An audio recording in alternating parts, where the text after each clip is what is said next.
mis ojos no te pueden ver, te puedo sentir,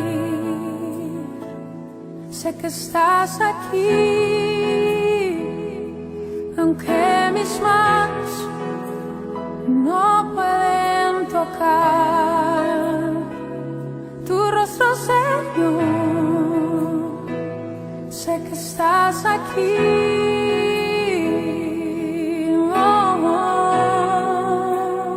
Mi corazón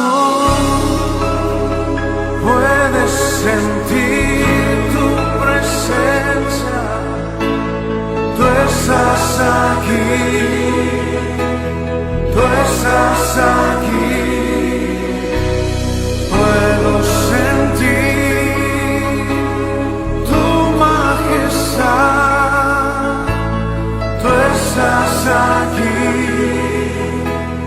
tú estás aquí. Mi corazón puede mirar tu hermosura, tú estás aquí, tú estás aquí. Puedo sentir tu gran amor, tú estás aquí, tú estás aquí.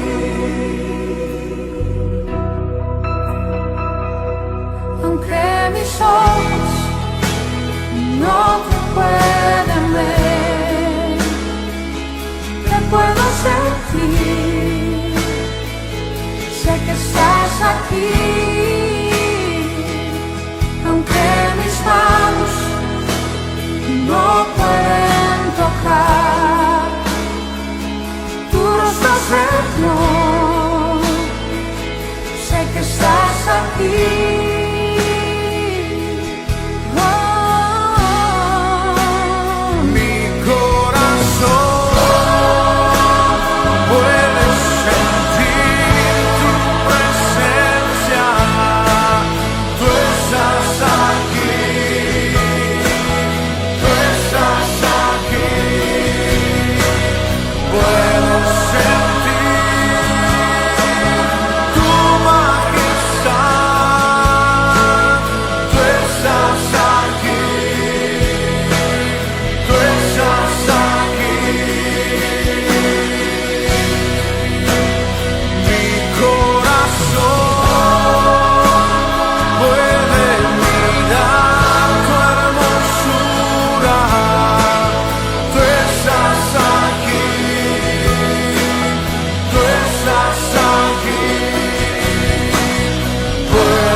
Hola, ¿qué tal? Muy buenos días, Dios les bendiga.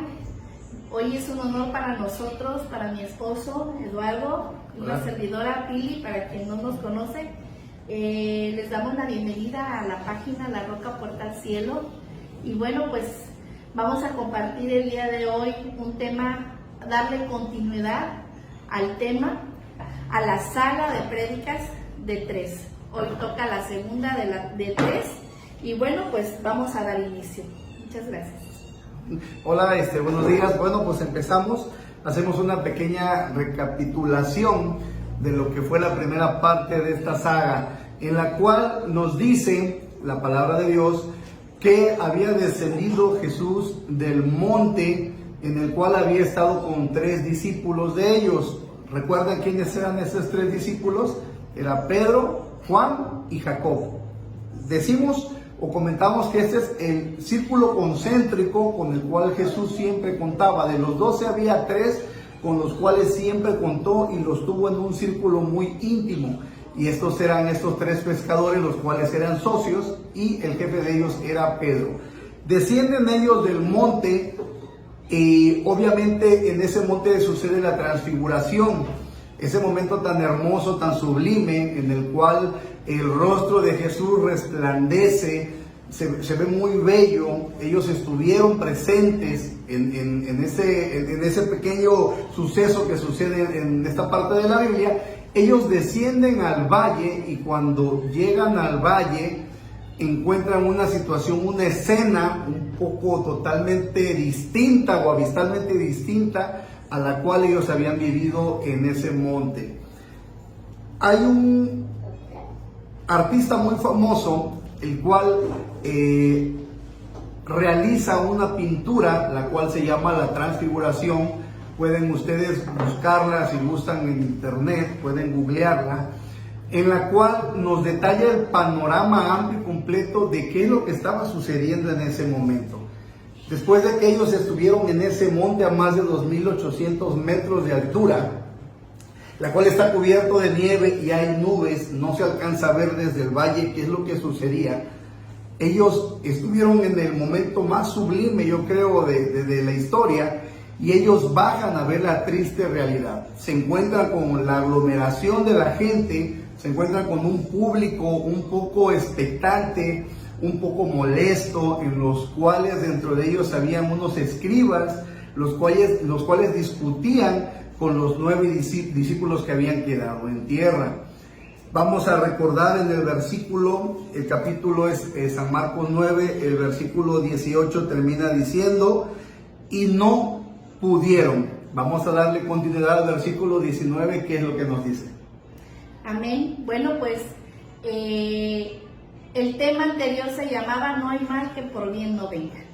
Sí, nos explicaban nuestros hermanos Lalo y Diana las situaciones que a veces como cristianos, las adversidades que tenemos que pasar, que a veces podemos llegar a nuestra casa, a nuestro trabajo, con una buena actitud, venimos a estar en la presencia de Dios, y bueno, esto pasaba en ese momento. Y el tema de hoy nosotros lo titulamos La tragedia de la incredulidad. Vamos a leer en el versículo 19, continúa diciendo así, del capítulo 9 de Marcos, dice así: Jesús les dijo: gente sin fe, ¿hasta cuándo tendré que estar con ustedes? ¿Hasta cuándo tendré que soportarlos? Tráiganme al muchacho. En esta parte habría que destacar que Jesús le está hablando a gente incrédula, no está hablando con los apóstoles. Él se está dirigiendo a todas las personas que se encontraban en el valle en ese momento, todas esas personas que tenían conflicto con el proceder y la manera en que estaban actuando los apóstoles, de la incompetencia, por así llamarlo, de no haber podido liberar a este muchacho.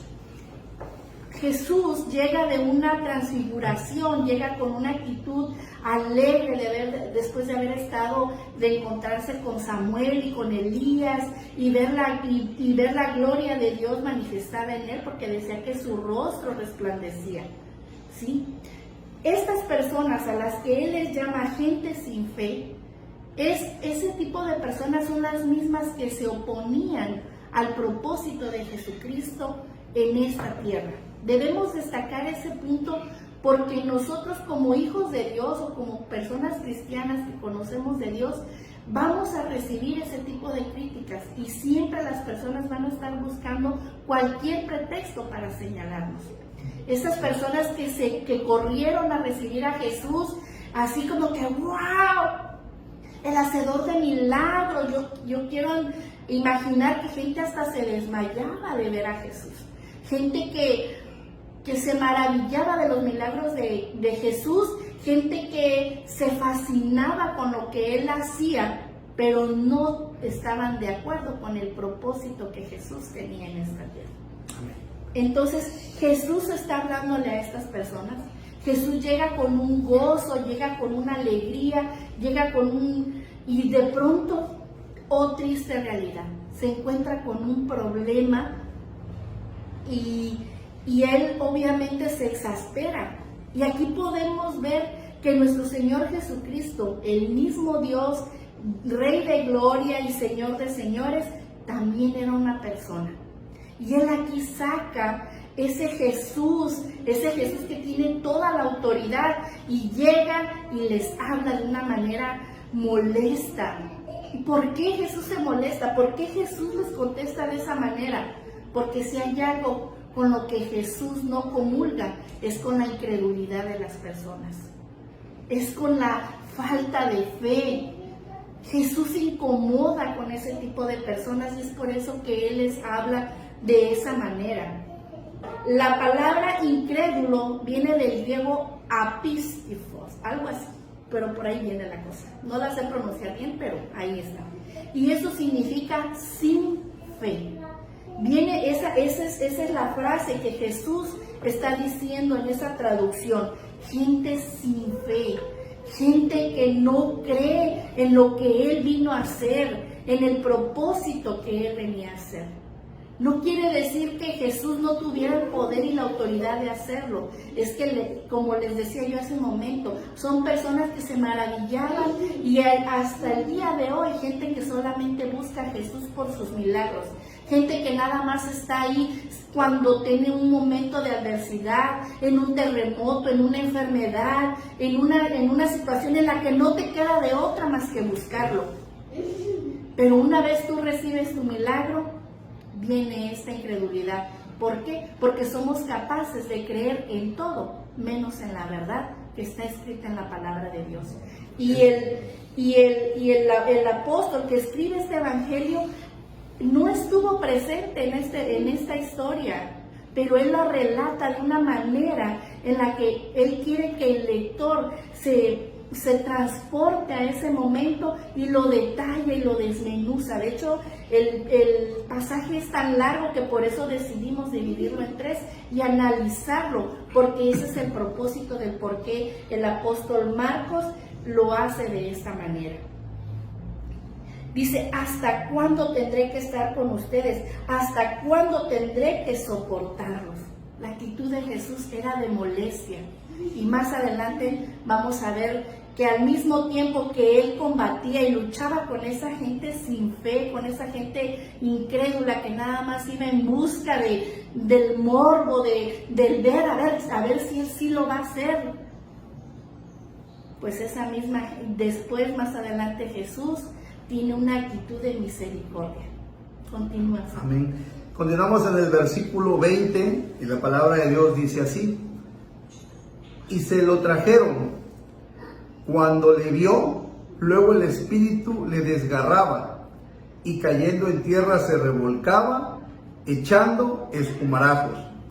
Si nosotros hacemos un poquito de memoria en los versículos anteriores que hemos visto de Marcos, hay un pasaje en especial que es Marcos 6:13, en la cual Él los manda por toda la región en la cual ellos habían estado a sanar enfermos y echar fuera demonios. Cuando los discípulos se reúnen con Él, ellos comentan que había sido exitoso, ellos podían echar fuera esos demonios.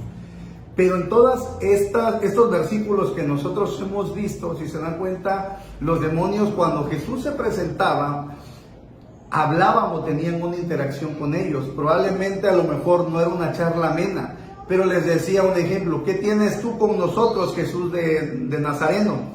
Ellos le hablaban a Jesús, lo reconocían. Si nosotros vemos este versículo, vemos que Él no establece ningún diálogo con él. Lo que hace es que al muchacho lo desgarraba, lo tiraba, lo revolcaba y echaba espumarajos.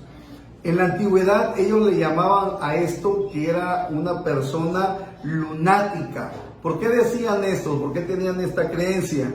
Según ellos, los movimientos de la luna era cuando estas personas presentaban este tipo de síntomas. En la actualidad nosotros a esto le conocemos como la epilepsia. Y la epilepsia es tratada como una enfermedad, pero si nos damos cuenta, aquí no fue tratada como una enfermedad, aquí fue tratada realmente como un espíritu demoníaco. Entonces nosotros podemos deducir de que esta enfermedad, como le denomina la ciencia, es una posesión demoníaca que tenía esta persona. No manejan ellos en ningún momento que era una enfermedad. Y si nos damos cuenta, ¿qué es lo que hace este demonio? Azota al muchacho en el suelo, se revuelca y empieza a sacar espuma por la boca. No hizo exactamente lo mismo que los demás. Lo que hizo es que quería matar al muchacho enfrente de Jesús. Nos damos cuenta de que él reconoció quién es el que estaba llegando en ese momento.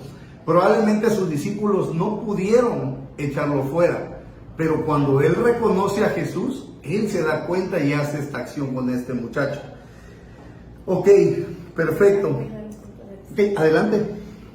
Aquí hay que destacar algo bien importante. Jesús venía de ver la gloria de Dios y él se enfrenta con un demonio. Es la realidad. Es la realidad que se vive actualmente en día. Pero ¿por qué es tan difícil para las personas creer en esto que acaba de decir mi esposo? ¿Por qué es tan difícil para las personas creer lo que dice la Biblia cuando lo que está aquí es absolutamente verdad? ¿Qué pasa con el ser humano? Pasa que si tú le dices que en un canal de Discovery Channel se transmiten programas televisivos de extraterrestres, de situaciones paranormales, programas que son los primeros lugares en rating, y las personas lo creen porque está ahí. El problema no es que las personas sean incapaces de creer en ese tipo de cosas. El problema es que son incapaces de creer en la única verdad que está escrita en la Biblia. Y aquí nos puntualiza en este evangelio, en este episodio, que el diablo tiene presas a muchas personas en la humanidad, y la gente, por ceguera espiritual, no quieren creer en eso y no aceptan que Jesús es el único que puede liberarlos, que una vida espiritual, que una vida en la que cuando tú decides entregar tu vida a Cristo, ahí es donde está la salida, ahí es donde vas a encontrar la cura. El problema es que no son incrédulos, porque creen en todo, pero menos en la verdad, que es la palabra de Dios. Amén. Así es. Amén. Seguimos con el 21. Adelante. El versículo 21 dice así: ¿hace cuánto tiempo que le pasa esto?, preguntó Jesús al padre del muchacho. Desde que era muy pequeño, contestó él. Wow, a mí esto me dice que Jesús es alguien tan misericordioso, que al mismo tiempo que estaba tan molesto con la gente que no creía, que estaba nada más expectante a juzgar y a criticar. ¿A cuántos de nosotros no nos ha pasado esto en nuestra vida diaria? Cuando decides seguir a Cristo, cuando decides tener una vida en comunión con Dios, ¿cuántas veces no eres perseguido por eso? Sin embargo, Jesús voltea su cara. Los discípulos, en medio de la vergüenza, no pueden contestar, y su padre se acerca y le dice, y él le responde lo que estaba pasando con su hijo. Jesús voltea a ver al padre del muchacho. El muchacho estaba siendo lastimado por este demonio, pero Jesús se da el tiempo de buscar el rostro del padre del muchacho, se da el tiempo de decirle: tú me importas, eres importante para mí. En medio de nuestra adversidad, en medio de nuestro problema, Jesús siempre está dispuesto a escucharte. Jesús siempre va a estar dispuesto a que tú veas el amor y la misericordia que Él tiene para ti. El Padre justifica la incredulidad con el fracaso de los discípulos y pone en tela de juicio el poder de Dios. ¿Sí? Él está explicando desde cuándo le pasaba esto a su hijo, y Jesús le pone atención y Jesús le está preguntando el por qué. En las iglesias, hermanos, pasa exactamente lo mismo. Nosotros, así como este Señor, este Padre, de alguna manera quiere echarle la culpa a sus discípulos de que no pueden curar a su hijo, muchas veces nosotros buscamos culpables de lo que nos pasa en nuestra vida diaria. Buscamos, no es que fue por culpa del hermano, es que fue por culpa del pastor, es que por culpa de mi hermana, que yo he visto que ella no ha cambiado, yo no me acerco a Dios. Buscamos siempre un detalle o un culpable. Sabemos que Jesús quiere sanar al muchacho. La actitud de Jesús es que puede hacerlo, pero Él quiere primero escucharte, quiere escuchar tu necesidad, tu sentir. Decía en el otro pasaje bíblico que Jesús se conmueve por este Señor, que Él se arrodilla a sus pies y que le dice, ayúdame si puedes hacerlo. ¿Sí? Hay una parte en la que Jesús es movido a misericordia. Amén, así es. Y seguimos con el versículo 22 y dice así: y muchas veces le echan el fuego y en aguas para destruirle. Mas si puedes hacer algo, ayúdanos, teniendo misericordia de nosotros. Aquí hay algo muy importante y lo comentaba mi esposa. La fe del padre de este muchacho endemoniado era una fe muy débil. Y yo quiero que tú te transportes al igual que lo hacía Marcos y veas en este momento, te transportes a ese momento en el cual el padre llega con su hijo, se lo da a sus discípulos, ellos no pueden hacer nada por él. Él llevaba la esperanza de que su hijo pudiera ser salvo, pero al ver el fracaso, ¿cómo nos sentiríamos nosotros cuando en lo natural alguno de nuestros hijos está enfermo y lo llevamos al doctor, queriendo que el doctor lo sane y no lo puede sanar, no lo puede curar? Ahora en lo natural, imagínense la impotencia que nosotros sentimos. Yo creo que a más de uno nos ha pasado esto. ¿Y qué es lo que pasa entonces con nosotros? Que dejamos de tenerle confianza a ese doctor, a esa doctora, porque vimos que no pudo hacer ese milagro, porque no pudo sanar a ese hijo de nosotros. Sí, igual vemos que sigue sufriendo. Entonces, en gran parte, lo que decía mi esposa es que la fe de esta persona era muy débil, pero por el fracaso que habían tenido los discípulos, los 9 restantes que habían quedado, no habían podido ayudarle. Ahora, centrémonos en esto, que realmente es muy importante, y de aquí vamos a ir partiendo. Dice así, él le contesta a Jesús: mas si puedes hacer algo. Yo les pregunto a ustedes, ¿ustedes creen que Jesús puede hacer algo por él? Sinceramente, ¿qué creen? ¿Tú qué crees, amor? ¿Puede hacer algo por él o no puede hacer algo por él? Yo creo que hasta esa pregunta, yo creo que sería, si a nosotros nos preguntaban, yo creo que sería ofensiva. ¿No lo creen ustedes de esa manera? Yo creo que sería una pregunta ofensiva. Pero acuérdense que estamos viendo que Jesús se mueve a misericordia con el dolor de este padre. Dice, si puedes hacer algo, ayúdanos. Se refiere el padre a su hijo y a él. Ayúdanos, por favor, teniendo misericordia de nosotros. ¿Y ustedes creen que Jesús no tuvo misericordia con él? ¿Ustedes creen que Jesús no tuvo misericordia de él? Por supuesto que sí. Pero como decía mi esposa, en medio del problema de este muchacho que acabamos de leer, que él estaba en el suelo, revolcándose, retorciéndose, sacando espuma por la boca, Jesús se dio ese tiempo de hablar con él y quería entablar esa relación con él para ver qué es lo que estaba sucediendo. Y él, ¿qué le contesta? Si puedes hacer algo, ayúdanos, teniendo misericordia de nosotros. Yo creo que Jesús sí lo ayuda, por supuesto que lo puede ayudar, simplemente lo que tenía que pasar es que él creyera. Pero ¿cómo iba a creer después de lo que había pasado? Adelante, amor. Así es, aquí la respuesta de nuestro Señor Jesucristo es así como que le voló la cabeza al Señor, porque, o sea, ¿cómo que si puedo? Le contesta Jesús. Sí. Dice, ¿cómo que si puedo? Si puedes hacer algo, ayúdanos, teniendo misericordia de nosotros. Y Jesús le dijo, si puedes creer, al que cree, todo le es posible. Algo bien importante que tenemos que destacar aquí es que esta palabra nos exhorta a nosotros como hijos de Dios a motivar que nuestra fe siga creciendo.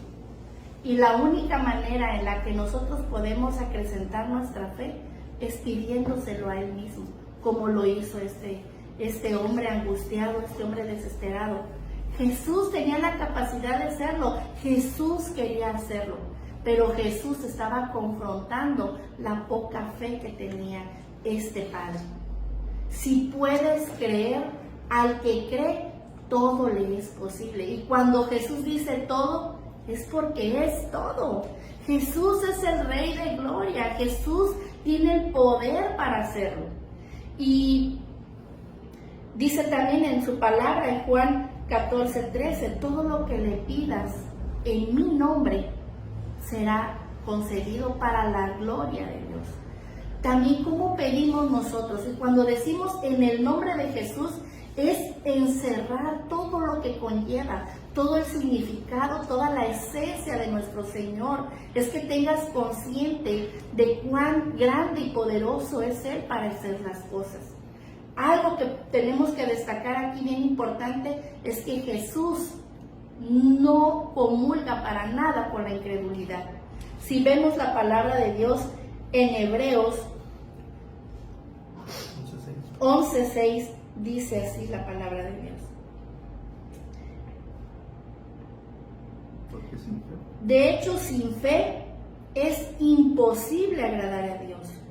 Todo el que desea acercarse a Dios debe creer que Él existe y que Él recompensa a los que le buscan con sinceridad. ¿Qué está diciendo? Su palabra es imposible agradar. ¿Y qué es lo contrario a eso? Que a Él le desagrada. Por eso estaba tan molesto Jesús. Él estaba muy molesto con la actitud de estas personas, de que no creían. Y Él le habla a dos tipos de personas: a personas sin fe, sin nada de fe, y a personas con poca fe, como el padre de este muchacho. Oligopistos, poca fe. Oligopistos, poca fe, exactamente. Entonces, hermanos, es importante destacar aquí que Jesús tiene el poder y la capacidad de sanarnos, tiene el poder y la capacidad de arreglar cualquier cosa que esté rota en nuestras vidas. Pero si nosotros no creemos, o lo que es peor, no conocemos el poder de Dios, entonces ¿cómo vas a creer en Él? ¿Cómo vas a creer que es posible que Él pueda hacer algo en tu vida? Y Él nos está hablando el día de hoy a todos los cristianos que estamos siguiéndole y creyéndole. Nosotros pedimos, pero no pedimos bien. Y si pides con poca fe. Es necesario que nosotros nos acerquemos a Cristo y le pidamos que Él nos ayude a poder acrecentar nuestra fe. Amén. No es lo que podamos hacer mediante la fe, sino lo que Dios nos va a dar por medio de la fe que depositemos en Él. Amén. Así es. Perfecto. Así es. Si Él lo ha prometido y usted puede creerlo, Dios lo va a cumplir, lo vamos a tener. Sí. Continuamos entonces con el versículo 24, y esta es una constante que maneja Marcos en su evangelio, y dice la palabra de Dios, y luego en algunas otras traducciones lo dice como inmediatamente. El padre del muchacho dijo clamando, y dijo con lágrimas: Señor, creo, ayuda mi incredulidad. Cuando el padre del muchacho dijo clamando y con lágrimas, Señor, creo, es un grito tan fuerte que viene desde la profundidad del alma de esta persona. Esta persona se encuentra envuelto en una necesidad de creer para que su hijo se salve, pero acaba de vivir un momento también de incredulidad al ver que los discípulos no podían echarle fuera. Entonces es un grito que viene desde dentro del alma, la necesidad que él tiene de que su hijo sane. Le dice al Señor que le ayude a su incredulidad. Y acuérdense que habíamos dicho que incredulidad era aquella persona que no tenía fe. Y esta persona se había ido con un poquito de esperanza, se había ido con un tantito de fe, la había perdido por completo. Imagínense, vamos a poner un escenario en lo natural, que ustedes de repente quieren ir a ver a alguna persona, al patrón de alguna empresa, por alguna cotización, por algún trabajo, y de repente llegas y no está el patrón, te recibe su secretario. Y de repente el secretario es incapaz de darte una respuesta. ¿Qué es lo que dices? Oye, pero es que tráeme a tu patrón, yo quiero hablar con él, yo no quiero hablar contigo porque tú no me puedes dar una solución, tú no me puedes dar una respuesta. Entonces, la poca fe que este hombre traía se perdió y se volvió una persona incrédula, pero dentro de su alma, dentro de su corazón, había algo que él necesitaba para que su hijo fuera sanado. Y era esa fe que necesitaba y le pedía al Señor que lo ayudara a incrementar su fe o a perder esa incredulidad. Así es. Entonces, cosas que tenemos que destacar y que nos enseña este pasaje o esta porción del pasaje bíblico es que aprendamos a confiar más en nuestro Señor Jesucristo, que depositemos nuestra fe en Él todos los días, que es una lucha diaria. La duda es el peor enemigo, que nosotros tenemos que luchar contra esa duda día con día. No es que si hoy ya le pedí a Dios que quite la duda de mi cabeza, ya mañana no se lo voy a tener que pedir. Es falso completamente. Sabemos, en este relato bíblico, vemos la majestad de Dios, vemos la realidad, vemos personas que creen en todo, menos en lo que le está sucediendo al muchacho, y lo que es peor, que el día de hoy no podemos ver la realidad de que muchos estamos poseídos por cosas que no son agradables a Dios, que somos envueltos en la pornografía, y aquí algo bien importante que decía, ¿desde cuándo le pasa esto? Dice que desde que era niño. Entonces tengamos cuidado de nuestros hijos, de qué dejamos verles, en qué les damos libertad de ver, esos programas que nada bueno traen. Y luego cuando son grandes y quieres darles un consejo conforme a la palabra, ¿qué te dicen? No, yo no creo en eso.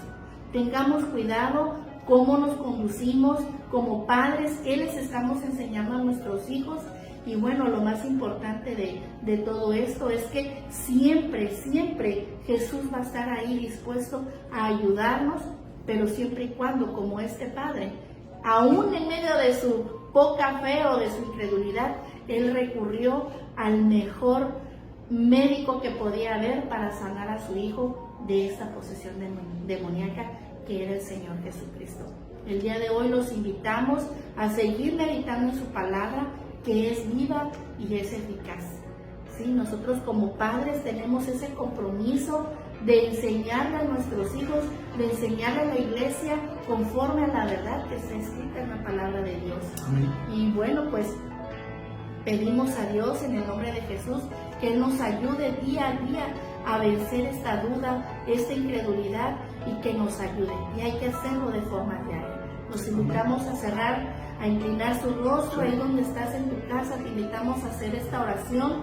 Padre, te damos gracias, Señor, por esta palabra que tú nos has venido a dar el día de hoy, Señor. Confiamos y creemos, Señor, que si eso está escrito en la Biblia es verdad, Señor. No podemos, Señor, poner en duda que nada de esta historia no haya ocurrido, Padre. Sabemos que ocurrió, sabemos que es verdad y que es con un propósito para el cual tú nos las has traído el día de hoy, para que podamos reflexionar en esta palabra y podamos identificarnos qué tipo de creyentes somos en ti, Señor. Pedimos en el nombre de Jesús vencer toda incredulidad, Señor, para poder agradarte a ti en fe, Señor, confiando en tu palabra y en que tú puedes sacarnos de cualquier valle que estemos viviendo en el día a día. Así lo declaramos en el poderoso nombre de tu Hijo Jesucristo, que es sobre todo nombre. Amén. Amén. Amén. Amén. Hasta luego, que tengan un hermoso fin de semana. Dios les bendiga. No se pierdan la última no se parte. pierdan la última parte. Bendiciones. Hasta Bye. luego. Bye.